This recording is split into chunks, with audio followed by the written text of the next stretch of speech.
The Java lock interface represents a lock which can guard a critical section so that only one thread can enter this critical section at a time. If you look at the diagram here on the right, you can see that I've illustrated that situation. Thread 1 here locks the lock, enters the critical section, and at some point when it's done, it will unlock the lock again, and then the next thread can lock the lock, perform whatever operations it needs inside the critical section, unlock the lock, and let the next thread enter. While thread 1 has the lock locked, thread 2 and 3 will be blocked trying to lock the lock, and then they will not be unblocked until thread 1 unlocks the lock again. At the time thread 1 unlocks the lock, one of these two threads here will be allowed to lock the lock, enter the critical section, and unlock the lock again afterwards. If we look at the code example here on the left, you can see how to use a lock. At first, I declare a variable of the type lock, which is the interface, and then I instantiate a new reentrant lock. And reentrant lock is a class that implements the lock interface, so I can use the reentrant lock instance here as a lock. Then this example here called Lock.lock, which locks the lock so that no other threads can lock it. Then here it's doing nothing, but here's where the critical section code would be implemented, the stuff that needs to be done, which only one thread is allowed to do at a time. And then the thread unlocks the lock again. As you might have realized by now, a Java lock is very similar to a Java synchronized block.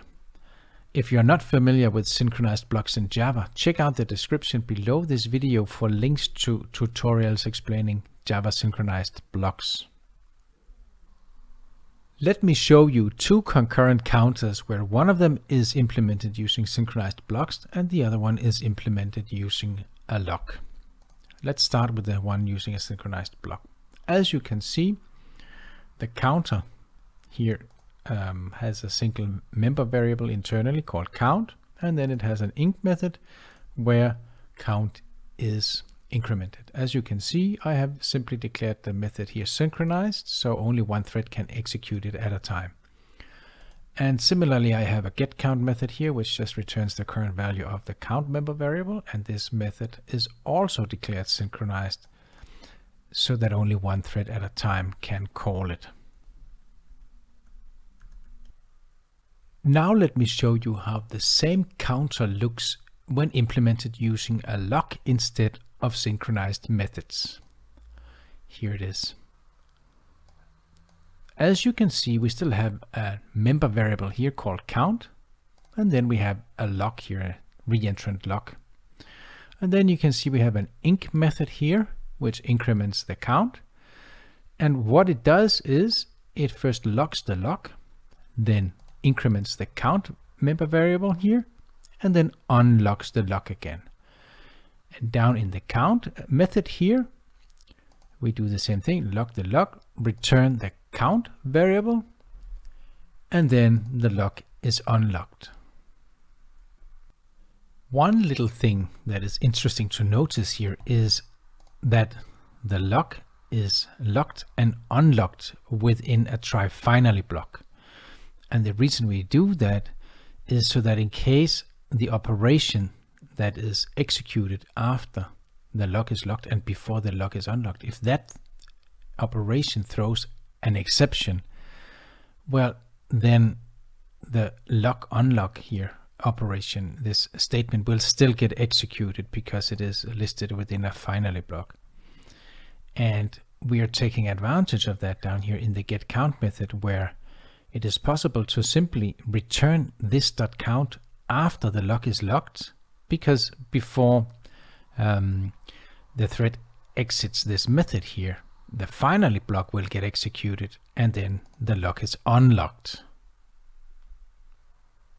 In this example here, the operation that is taking place between the lock and unlock operation is not very complex. It's not very advanced, so it cannot throw an exception.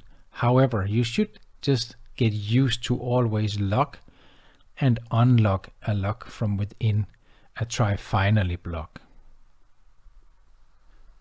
As the name hints, the reentrantLock class implements a reentrant lock. And a reentrant lock is a lock which a thread that already has locked the lock can lock again and again and again as many times as it needs. Once the thread is done, it needs to unlock the reentrant lock instance as many times as it locked it. So if it locked it 3 times, it has to unlock it 3 times as well.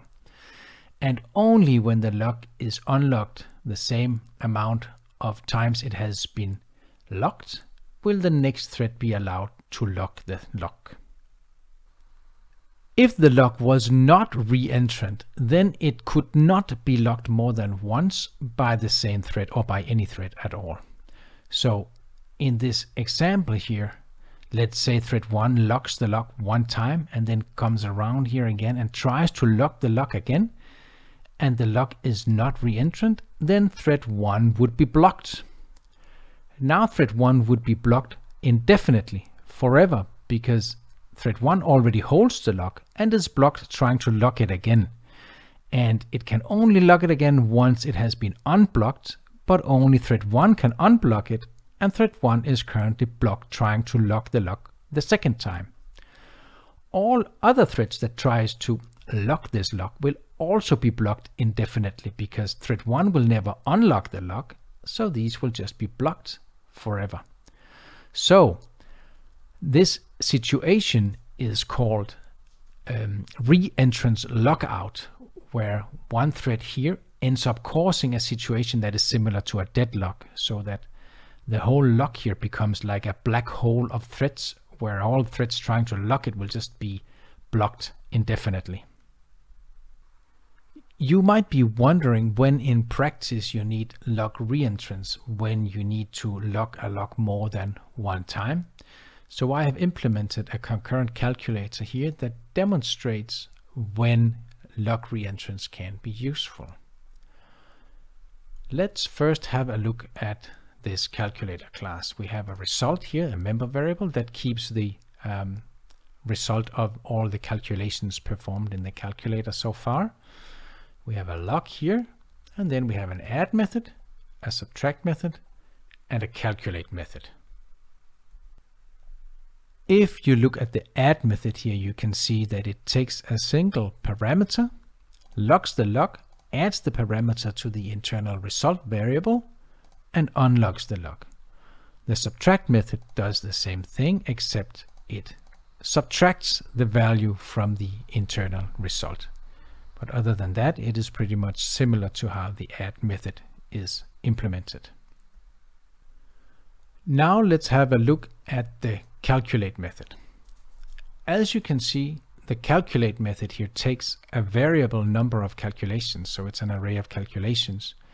And then as the first thing, it locks the lock, then iterates through the calculations, and depending on what calculation type it is, it will call either add or subtract with the calculation value. And after the loop, it enters into the finally block here and unlocks the lock again. As you can see, the calculate method first locks the lock, then iterates through the calculations, and then calls either add or subtract for each of these calculations. However, if we look at the add and subtract methods again here, you can see that the add and the subtract method also locks the lock and unlocks it. So as you can see, the lock will be locked 2 times and then unlocked again, of course, when the add method exits, and then for the next iteration here, it will again lock the lock a second time and then unlock it a first time. And so you can see in this situation here, where the calculate method wants to make sure that it can perform all of its operations completely in isolation, atomically, without any other threads blocking it. But it wants to use some of the smaller operations available within its own class, which also need to be able to guarantee that they can be executed atomically without any other threads getting in between locking and unlocking the lock. Well, in that case, lock reentrance is actually very handy. You can see Otherwise, if the thread that calls calculate would lock the lock here, and then when it calls add would block when it tries to lock the lock again, well, you can see that it would not be possible to compose a concurrent method here from smaller concurrent methods in this way. By default, the reentrant.lock class does not guarantee any fairness among the threads waiting to lock it. So in the situation here, where thread 1 has locked the lock, and thread 2 and thread 3 are both waiting, and thread 2 tried to lock the lock before thread 3 did, then the reentrant.lock class does not provide any guarantee about which of these two threads, thread 2 and thread 3, which will be allowed to lock the lock next when thread 1 unlocks it. However, it is possible to tell the reentrant.lock to guarantee fairness among the waiting threads. And the fairness will be that whatever thread came first here to lock the lock will be next to lock it once the thread that currently has it locked unlocks the lock. So in this example here, where thread 2 has attempted to lock the lock before thread 3, then the reentrant.lock class will guarantee that it is actually thread 2 that gets to lock the lock the next time. It will enforce the sequence in which the threads have tried to lock the lock. By the way, the situation where a lock does not guarantee fairness among the threads waiting to lock it can lead to a situation referred to as starvation. Imagine that thread 2 here is blocked trying to lock this lock, and then once thread 1 unlocks the lock, thread 3 is then allowed to lock the lock because no fairness among the waiting threads is guaranteed. But by the time thread 3 is ready to unlock the lock, another thread may have arrived here that is waiting to lock the lock. And if this thread is then allowed to lock the lock instead of thread 2, then thread 2 is still waiting to lock the lock. And if this keeps happening, so that every time thread 2 here wants to lock the lock, another thread has arrived in the queue which is ready to lock the lock before whatever thread holds the lock has unlocked the lock, then that can lead to a situation where thread 2 never is allowed to lock the lock. This could happen if a lot of threads are trying to lock the same lock all the time or very closely after each other. Then there will always be at least one thread waiting, and without a fairness guarantee, the situation of starvation can occur where thread 2 or any of the threads waiting is never allowed to lock the lock. This is what starvation refers to. As you may have already guessed by now, by making a lock guarantee fairness among the threads waiting to lock it, you can prevent starvation from occurring. When you know that the sequence in which the threads have queued up to lock the lock is also the same sequence in which they are allowed to lock the lock, then you know that no thread will be blocked forever waiting to lock the lock, because no other threads can skip ahead of it in the queue waiting to lock the lock. Now let me just show you how to make the reentrant.lock guarantee fairness. The only thing you need to do is to pass a Boolean variable here to the constructor, telling whether fairness should be guaranteed or not. If you pass true as parameter value, then the reentrant.lock will guarantee fairness. And if you pass false instead, then the reentrant.lock will not guarantee fairness. If you do not pass anything to the constructor here, if you use the no-arg constructor, then the reentrant.lock will not guarantee fairness. So to switch fairness on, you need to call the constructor here, or use the constructor that takes a Boolean as parameter and pass the value true to the constructor.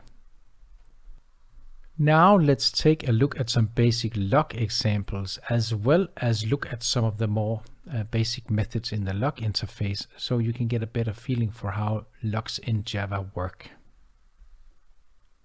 In my first example here, I have created a simple class here with a main method that calls this lock basics method.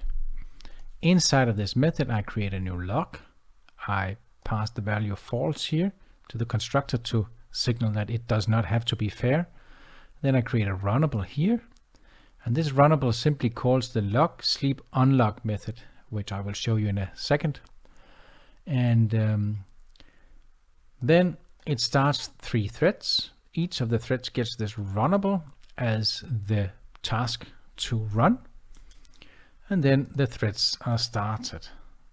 The lock sleep unlock method simply locks the lock, print a message here, prints which thread is holding the lock, sleeps for the amount of milliseconds passed as parameter here, and then unlocks the lock. And these methods down here simply print messages and sleep the amount of milliseconds specified in the parameter here. Now let's run this example and see what happens.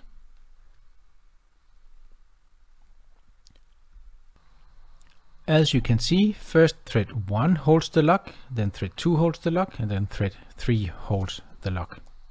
That means locks it, holds it, and unlocks it again. If we keep running this example, we may at some point see a different order here. However, that is not because the reentrant lock is not fair, does not guarantee fairness. It could be because of that, but it can also be because that the thread scheduler simply decides to let one of the threads execute its runnable faster than the other. So even though, for instance, even though thread 2 starts before thread 3, the thread scheduler might pause thread 2 before it has a chance to call this lock sleep unlock and then lock. So even if we switch the reentrant lock into fairness mode, into fair mode, to guarantee fairness, we could still risk that the sequence that the threads arrive at the lock method here is not the same as they are started in. So the only thing you are guaranteed if we switch this to true is that the order the threads arrive at the lock method, at the order in which they call the lock method, that is the order they will be allowed to lock it. However, you are not guaranteed what happens with the order from the time the thread is started and until it locks the lock, even if there's not a lot going on before that time. However, even if we are not guaranteed in exactly what order these threads here will call lock sleep unlock in, it's still a good idea to have true switched on in case you have a lot of threads calling the same reentrant lock, because that still helps avoid starvation. And if the threads are not calling the Lock.lock method that often, if they are not that many threads, or they are not so often congested on this Lock.lock method here, you do not need the reentrant lock to be to guarantee fairness, because even if a thread once in a while overtakes another thread waiting, well, if there are not coming new threads waiting all the time, then the thread that was overtaken will eventually get a chance to lock the thread and do its job and unlock again. So then you do not need the fairness. And after all, the fairness comes at a little bit of a performance cost. So if you do not need it, switch it off. And you do not need it if the lock is not very often contended. Now let's have a look at one of the other basic methods in the lock interface, the Lock interruptibly method. The Lock interruptibly method will only lock the lock if the thread that is trying to lock the lock has not been interrupted. And in this example here, I create a new lock, call Lock interruptibly, call unlock, and if this succeeds, nothing will be printed out. Let's just try to run this. and see that nothing gets printed out. As you can see, nothing is printed out. Now let's modify the example so that the thread is actually interrupting itself just before calling lock interruptibly. We will now see that an exception is thrown from lock interruptibly, an interrupted exception, and we will have this statement printed out. Let's have a look. Let's have a look at that. And as you can see here, thread interrupted is printed out, which means that after having been interrupted, the thread can no longer call lock interruptibly successfully. An exception will be thrown and we will be sent into the catch block here. Now let's have a look at the method called tryLock. tryLock will simply attempt to check the lock and lock the lock, and if that does not succeed because another thread holds it, rather than blocking until it is possible to lock the lock, the tryLock method will return false. And if it is successful at locking the lock, it will return true. In this example here, no other thread holds the lock, no other thread has locked this lock, so it will return true and we will print that out. Let me just call that method instead, like that, and let's try run this example, and you will see that it returns, or that it prints out lock successful true. Lock or tryLock method here, the tryLock method here can be useful in situations where the thread has other things it can do instead of simply blocking until it can lock the lock. Maybe it has other work that it can do. Let's say if it was a directory or a file, maybe it cannot lock this the lock representing this file or directory. Maybe it has another directory, another file that it can try to lock in the meantime. So that is what you can use the tryLock method for. There is one thing you need to be aware of with the tryLock method, and that is that it does not respect fairness at all. It does not provide any fairness guarantee, regardless of whether the reentrant lock is set to guarantee fairness or not. So even in this case here, where we have set the reentrant lock here to guarantee fairness, tryLock will not respect that. If you want to use the tryLock method and you would like fairness to be respected, then you have to use the version of tryLock which takes a timeout, and in this case we have specified that it is a 1000 milliseconds. So what tryLock with a timeout does is it will try to lock the lock if the lock becomes free within the given timeout here. So if it is number 3 thread waiting in line, waiting in the queue to lock this lock, it will stay in the queue for up to 1000 milliseconds before returning false, that it was unable to lock the lock. If within this time period here the lock becomes free unlocked and it has become this thread's turn to lock the lock, then tryLock will succeed, the lock will be locked, and the tryLock method will return true. Otherwise it will return false. That pretty much covers all of the basic methods of the lock interface. The reentrant lock class, however, has a few extra methods that might be interesting to take a look at. Have a look at this. If instead of specifying this variable to be a lock, we use the reentrant lock as the type, we get a couple of extra methods available. For instance, we can see how many times the current thread has locked this lock. So if it has locked it more than once, we can see it here. We get the, for instance, if it has locked it 2 times, this method here will return 2. The queue length will tell you how many threads approximately that are waiting in the queue in case the lock is fair. The hasQueued thread will tell you if a given thread is queued trying to lock this lock or not. The hasQueued threads method here will tell you if there are any threads waiting at all to lock this lock. The isFair method will tell you whether this reentrant lock is in fair mode or not, meaning whether it guarantees fairness or not among the waiting threads. The isLocked method will tell you whether this lock is already locked or not. And the isHeldByCurrent thread method will tell you whether this lock is currently locked by the current thread.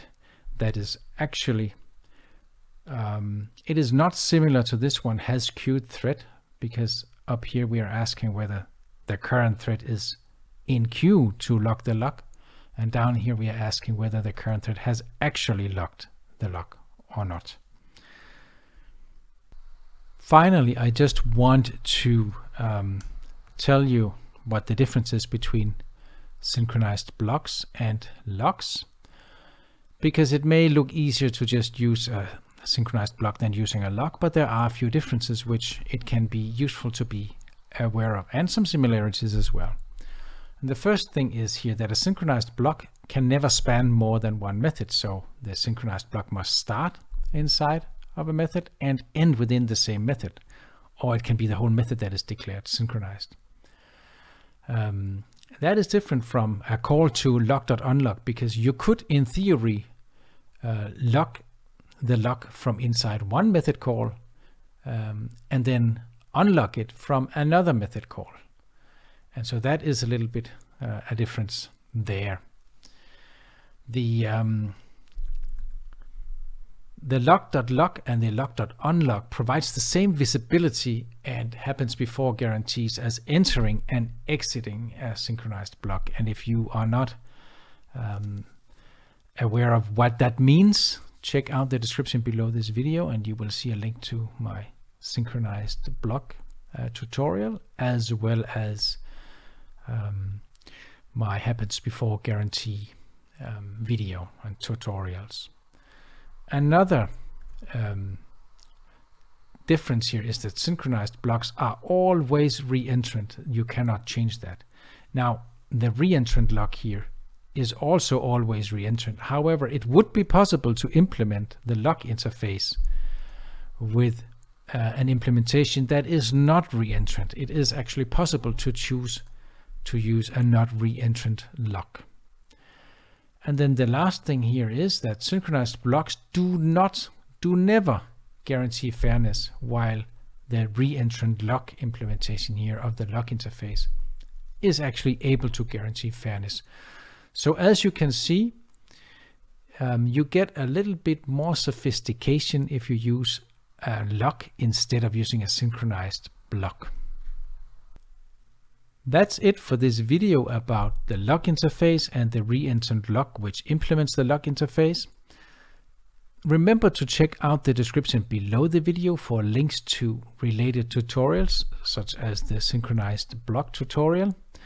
And if you like this video, please hit the like button. And if you want to watch more videos like this, please subscribe to my channel.